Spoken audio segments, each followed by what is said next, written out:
আসসালামু আলাইকুম রহমতুল্লাহি ওবরকাতুহু।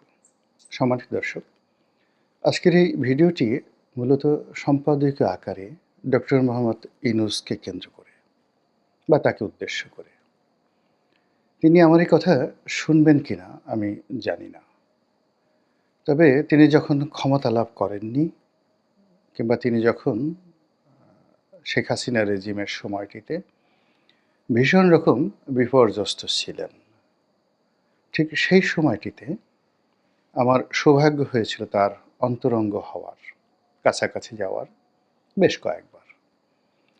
আর দূর থেকে তাকে যেভাবে দেখেছিলাম, সারা বিশ্ব যেভাবে তার কর্মে মুগ্ধ, আমিও তার সেই কর্মে মুগ্ধ থেকে তাকে হাইলাইট করে বেশ কিছু নিবন্ধ আমি লিখেছিলাম সম্পাদকীয়। বাংলাদেশ প্রতিদিনে একাধিকবারই লিখেছি, নয়াদিগন্ত এই পত্রিকাতেও লিখেছি।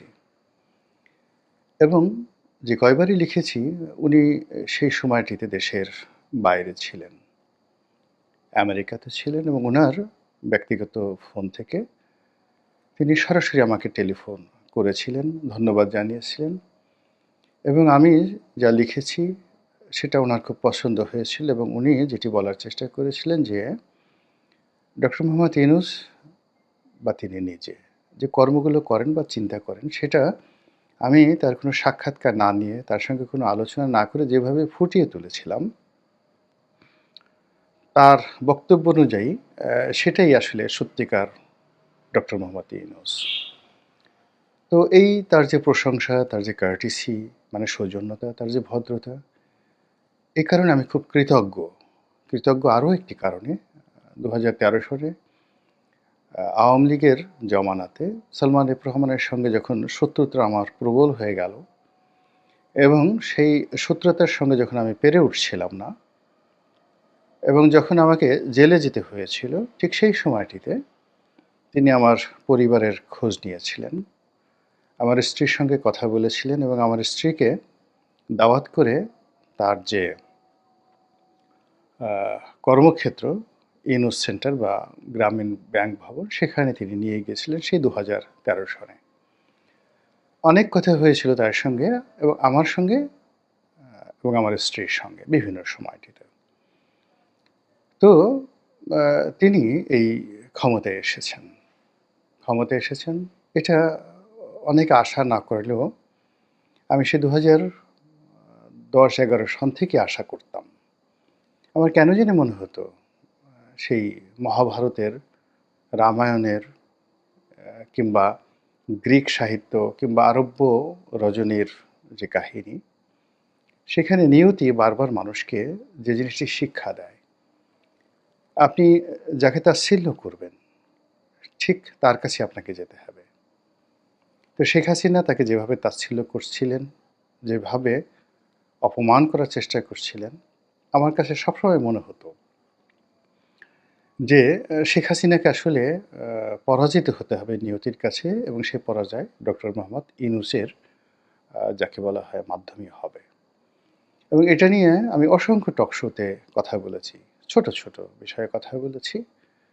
তো সেই ডক্টর মোহাম্মদ ইউনূস যেদিনই ক্ষমতায় এলেন, আমি বলতে গেলে তার পরের দিন থেকেই তার সমালোচনা করে আসছি এই কারণে যে তিনি ভালো করেন। আ তিনি আমার এই সমালোচনাটা তিনি গ্রহণ করবেন। যে কারণে যে তার সঙ্গে আমার যে সম্পর্কটি, সেই সম্পর্কটি কাছের সম্পর্ক। শত্রুতা তৈরি হওয়ার মতো সম্পর্ক নয়। আর তার জন্য আমি যতটুকু করেছি সেখানে কোনো স্বার্থ ছিল না। আর আমি যে পর্যায়ে আছি সেখান থেকে আ তিনি এখন যেখানে আছেন বা এরপরে যেখানে যাবেন বা আগে যেখানে ছিলেন সেখান থেকে আসলে আমারকে কোনো সহযোগিতা মানে তার দোয়া ছাড়া অন্য কোনো সহযোগিতা দরকার নেই। এই কারণে তাকে অনেক কথাগুলো বলেছি। তো যখন আমি কথাগুলো বলেছিলাম, আজকের এই দিনটিতে যা কিছু ঘটছে, এটি আমি আগস্ট মাসের ৮ তারিখ, ৯ তারিখ, ১০ তারিখে বলা শুরু করেছিলাম। তখন যারা মানে সাধারণত অধৈর্য যাদের খুব বেশি বা সহজে যারা খুব ইনফ্লুয়েন্স হয়ে যান বা তারা মনে করেন যে সমাজটা লেনাদেনার সমাজ, লোভের সমাজ।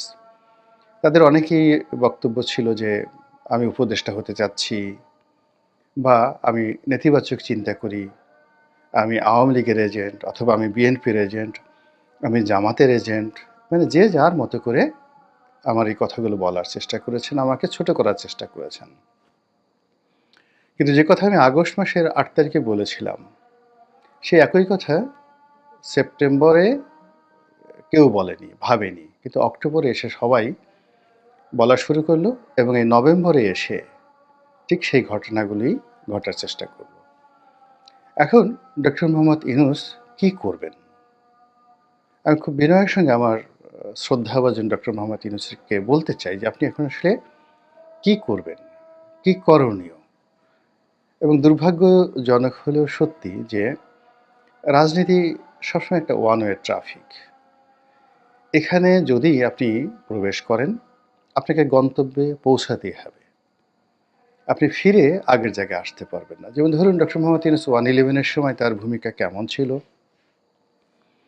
এটা কার্যত আমরা জানি না। তার যে সরল স্বগোক্তি, সেই সরল স্বগোক্তিতে হলো যে সেনাবাহিনীর কর্মকর্তারা তার বাসায় এসেছিলেন, তাকে প্রধান উপদেষ্টা হওয়ার জন্য জোরাজুরি করেছিলেন। তিনি না হয়ে ফখরুদ্দিন মনিরুদ্দিন সাহেব তাদের হাতই ছেড়ে দিয়েছিলেন।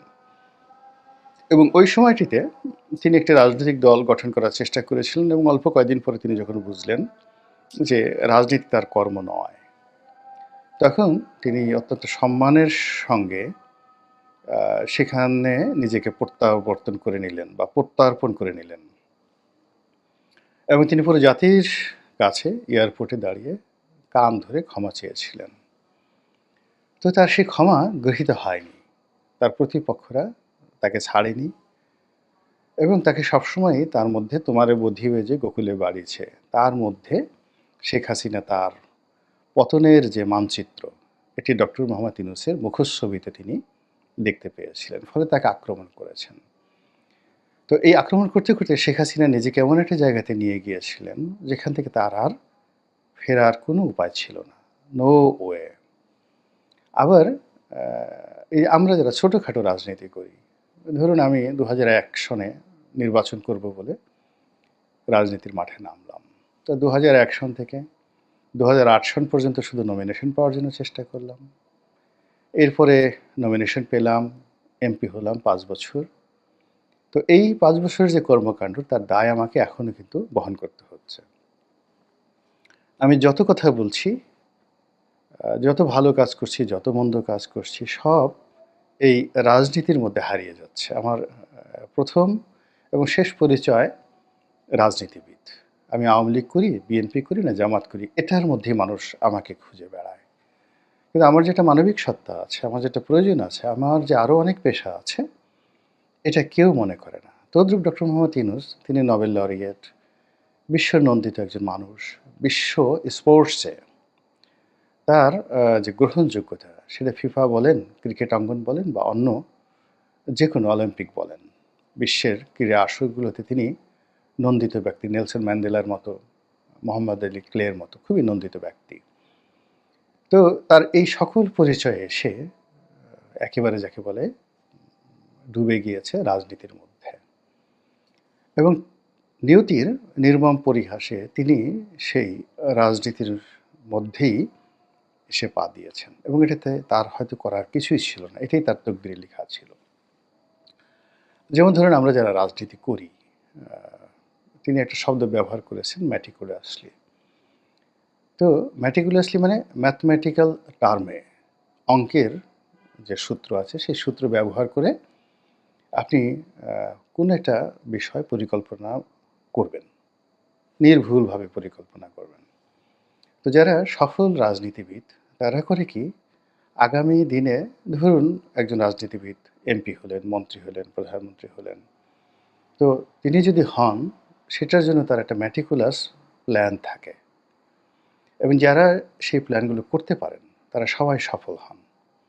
যেমন জিয়াউর রহমান সাহেব করতে পেরেছিলেন, তিনি সফল হয়েছেন। কিন্তু বঙ্গবন্ধু পারেননি। শেখ হাসিনা সেই জেলখানাতে বসে তিনি প্ল্যান করেছিলেন। তো ফলে শেখ হাসিনার দুটো জমানা। একটা জমানা ছিল আপনার সেই ৯৬ থেকে ২০০১ এই পুরো সময়টা তিনি ভালো করেছিলেন। আবার ২০০৮ থেকে ২০১২ পর্যন্ত মোটামুটি তিনি কিন্তু একটা গ্রহণযোগ্য পর্যায়ে ছিলেন। এর কারণ হলো তখন ওই সময়টিতে তার সবকিছু meticulously পূর্ব পরিকল্পনা অনুযায়ী তিনি সবকিছু করেছেন। তার নমিনেশন দেওয়া, মন্ত্রিপরিষদে জায়গা দেওয়া, ডেভেলপমেন্ট ওয়ার্ক, তারপরে তিনি কোন কাজগুলো করবেন, অগ্রাধিকার কি হবে, এই পুরো বিষয়গুলো তার পূর্ব পরিকল্পনা ছিল।